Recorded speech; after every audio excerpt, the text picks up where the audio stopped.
Hi every one.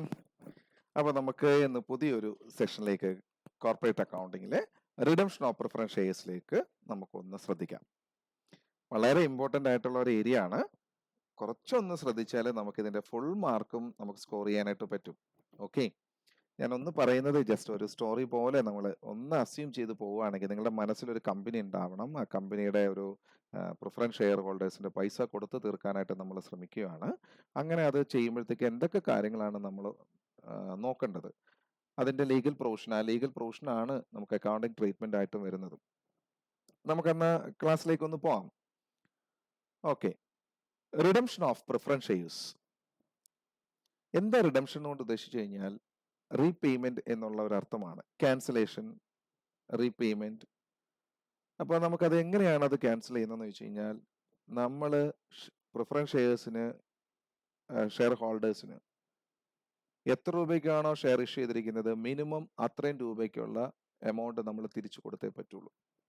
100 രൂപയുടെ ഒരു preference share വാങ്ങിയ ഒരാളുണ്ടെങ്കിൽ അയാൾക്ക് മിനിമം നമ്മൾ 100 രൂപ കൊടുക്കാൻ ബാധ്യസ്ഥരാണ്, അല്ലെങ്കിൽ അതിന് മുകളിൽ ഒരു എമൗണ്ട് കൊടുക്കണം. ഓക്കെ, അപ്പൊ ഇവിടെ repayment of preference share capital to preference share holders during the life time of the company after the expire of the stipulated period is known as redemption of preference shares. Company run ചെയ്തുകൊണ്ടിരിക്കുമ്പോഴത്തേക്കും ഈ പറയുന്ന redeemable preference ഷെയറിന്റെ കാറ്റഗറിയിലുള്ള preference shares ഉണ്ടെങ്കിൽ അവരുടെ amount നിശ്ചിത സമയത്തിനകത്ത് company കൊടുത്ത് തീർത്തിരിക്കണം. അത് ഇവിടെ പറയുന്നുണ്ട്. സെക്ഷൻ 55 സബ്സെക്ഷൻ 2 പറയുന്ന കമ്പനീസ് ആക്ട് 2013 പ്രൊവിഷനിൽ പറയുന്ന ഇതാണ്. റിഡീമബിൾ പ്രിഫറൻസ് ഷെയർസ് ഉണ്ടെങ്കിൽ it must be redeemed within 20 years from the date of their issue. പക്ഷെ എക്സെപ്ഷൻ ഉണ്ട് കേട്ടോ. എങ്ങനെയുള്ള കമ്പനികൾക്ക്? Companies engaged in infrastructure projects the redemption period may be extend up to 30 years.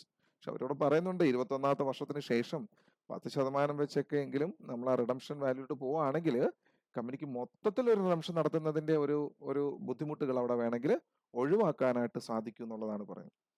ഞാൻ പറഞ്ഞില്ല, റീപേയ്മെന്റ് ആണ്, പൈസ കൊടുത്ത് തീർക്കണം. അപ്പൊ ഇതിന് കുറച്ച് നിയമവശങ്ങളൊക്കെ ഉണ്ട്. ഈ നിയമ കാര്യങ്ങളെല്ലാം പാലിച്ച് മാത്രമേ കമ്പനിക്ക് റിഡംഷൻ നടത്താൻ പറ്റുള്ളൂ. ഒന്നാമത്തെ പ്രൊവിഷൻ എന്താണെന്ന് വെച്ച് കഴിഞ്ഞാൽ there must be A provision in the articles of association.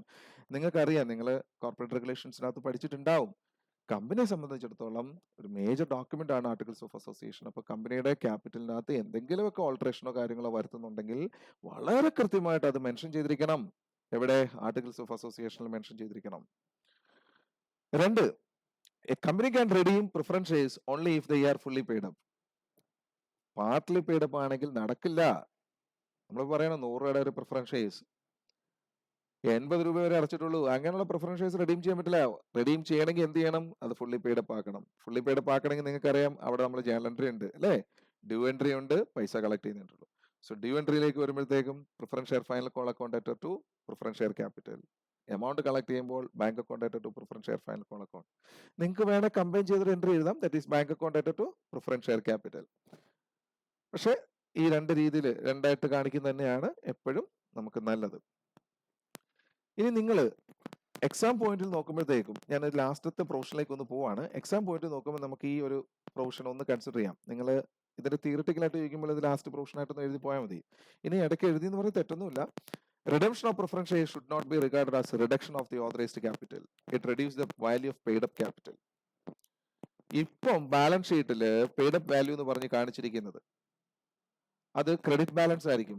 ആ വാല്യൂവിലുള്ള കുറവുണ്ടാവും. പക്ഷെ ഇത് തിരിച്ച് ഓതറൈസ്ഡ് ക്യാപിറ്റൽ. എന്താ authorised capital? Maximum number of shares can be issued.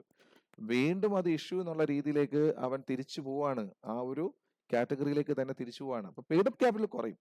അപ്പൊ നമ്മൾ ഒരു ക്വസ്റ്റ്യൻ കിട്ടിയാൽ നിങ്ങൾ ആദ്യമേ ചെയ്യേണ്ടതെന്ന് പറഞ്ഞാൽ ഫുള്ളി പെയ്ഡ് അപ്പ് ആണോ പാർട്ട്ലി പെയ്ഡ് അപ്പ് ആണോ നോക്കണം.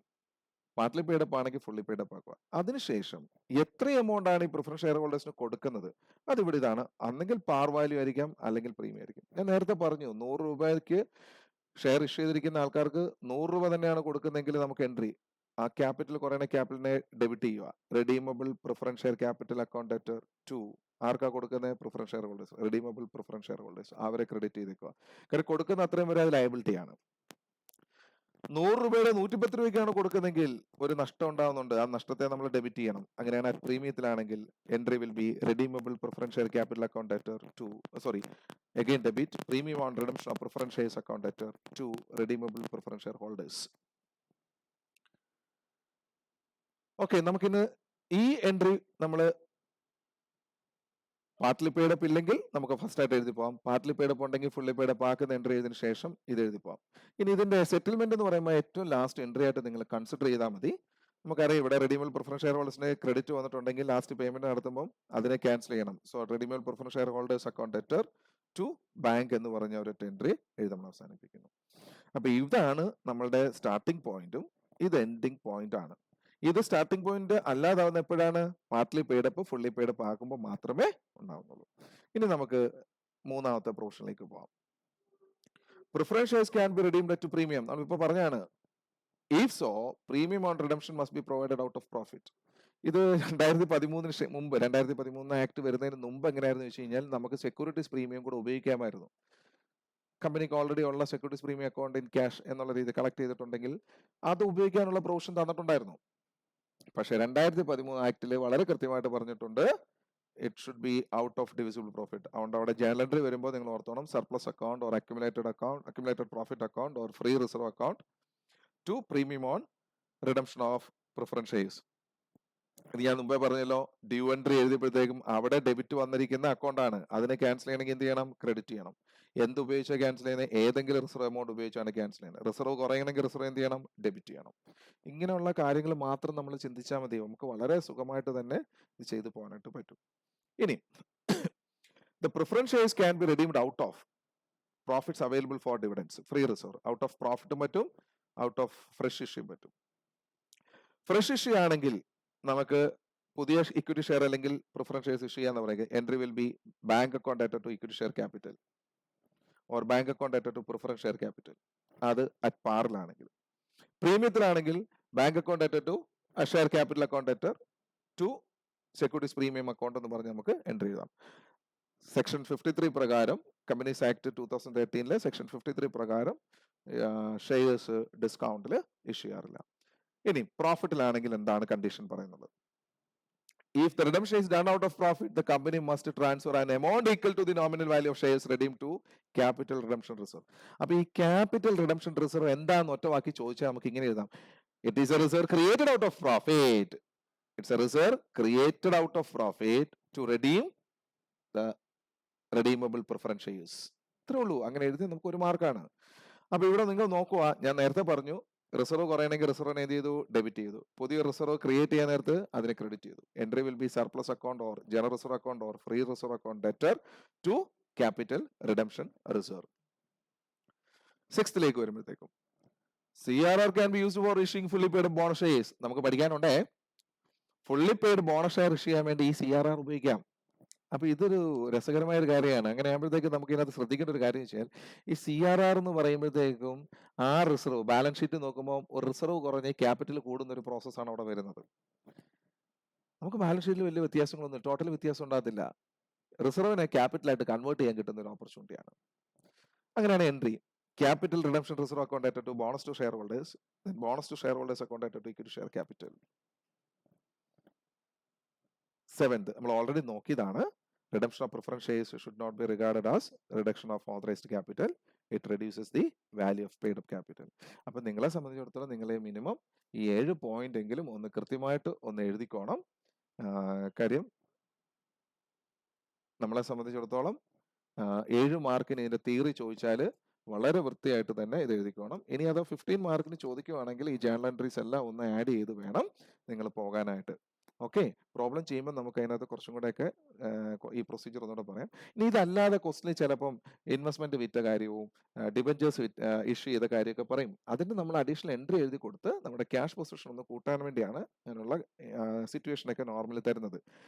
നമുക്ക് റിഡംഷന് വേണ്ടി ചെയ്യേണ്ട കാര്യങ്ങൾ ഇത്രയേ ഉള്ളൂ. ഇതല്ലാതെ എന്ത് കാര്യങ്ങൾ ക്വസ്റ്റിന് ചോദിച്ചാലും നമ്മൾ അതിന്റെ ജേണൽ എൻട്രി എഴുതിയിട്ട് അതിന്റെ ചെറിയ ഇഫക്റ്റ് വരുത്താനേ ഉള്ളൂ. പക്ഷെ റിഡംഷനുമായിട്ട് അതിന് യാതൊരു ബന്ധവുമില്ല. അതെല്ലാവരും ഒന്ന് ഓർത്ത്. അപ്പൊ ഞാൻ ഒന്നും കൂടെ ഒന്ന് പറഞ്ഞു തീർത്തേക്കാം. ലീഗൽ പ്രൊവിഷൻ ഫസ്റ്റ് എന്തായിരുന്നു മക്കളെ? ആർട്ടിക്കിൾസ് ഓഫ് അസോസിയേഷൻ അത് മെൻഷൻ ചെയ്തിരിക്കണം. രണ്ടാമത്തെ എന്താ പറഞ്ഞിരുന്നത്? പാർട്ട്ലി പെയ്ഡപ്പ് ആണ്, ഫുള്ളി പെയ്ഡപ്പ് ആക്കണം. അതായത് ഫുള്ളി പെയ്ഡപ്പ് ഷെയർസ് മാത്രമേ റിഡീം ചെയ്യാൻ പറ്റുള്ളൂ. അപ്പൊ അതിന്റെ എൻട്രി ഒന്ന് നോക്കി വെച്ചോക്കണം കേട്ടോ. മൂന്നാമത് എന്താ പറയുന്നത്? പ്രീമിയത്തിലാണ് റിഡീം ചെയ്യുന്നതെങ്കിൽ അത് ഔട്ട് ഓഫ് പ്രോഫിറ്റ് മാത്രമേ ക്യാൻസൽ ചെയ്യാനായിട്ട് പറ്റത്തുള്ളൂ.